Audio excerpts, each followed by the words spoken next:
qui a détourné la livraison et alimente le marché de la mort. Elle attribué aussi un nombre de papier. Il paraît que ce sont les élèves qui ont marché. Un camarade dit que le gouvernement, c'est les 5 jours. Maurice, je déplore la pluralité de ton jugement. On n'expose pas les difficultés du pays devant un étranger, même ami du peuple russe.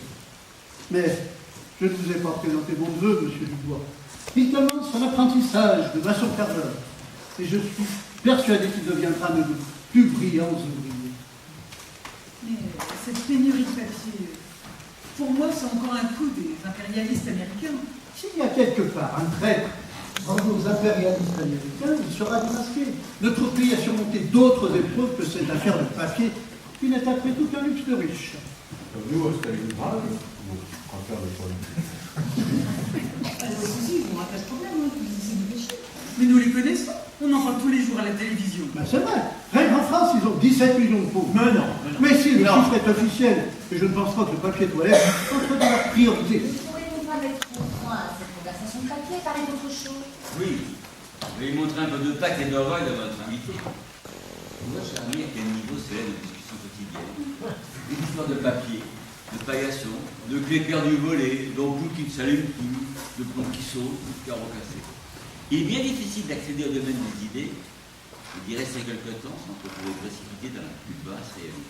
Camarade Abramov, à mon tour, je vous prie de montrer assez de tact et d'orgueil, afin de ne pas discréditer votre pays et vos voisins, dont les préoccupations, toutes matérielles faites soi, ne doivent pas être regardées comme inférieures au nôtre.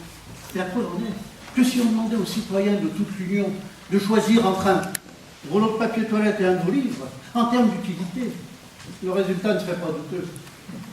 Vous oubliez que Marx, Lénine et Brejnev ont beaucoup écrit. Des bibliothèques. Vous êtes bien présomptueux de vous asseoir à la table de ces grands esprits.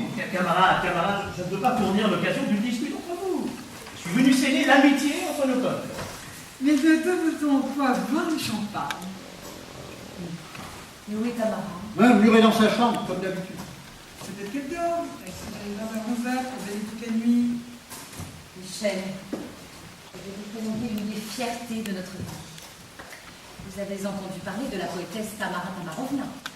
J'ai tort sans doute, mais je néglige un peu la littérature. L'âme russe est dans sa littérature. Et plus que tout peut-être dans sa poésie. Citez-moi d'autres pays où un poète seul sur scène peut remplir les salles aussi vastes que le Bolchoï et Kirov et déchaîner l'enthousiasme des auditeurs. À 14 ans, Tamarovna était déjà lauréate de grands concours de notre langue. Elle a publié ses premiers vers à l'âge de 16 ans. Son premier recueil est paru en 1922, elle n'avait que 18 ans.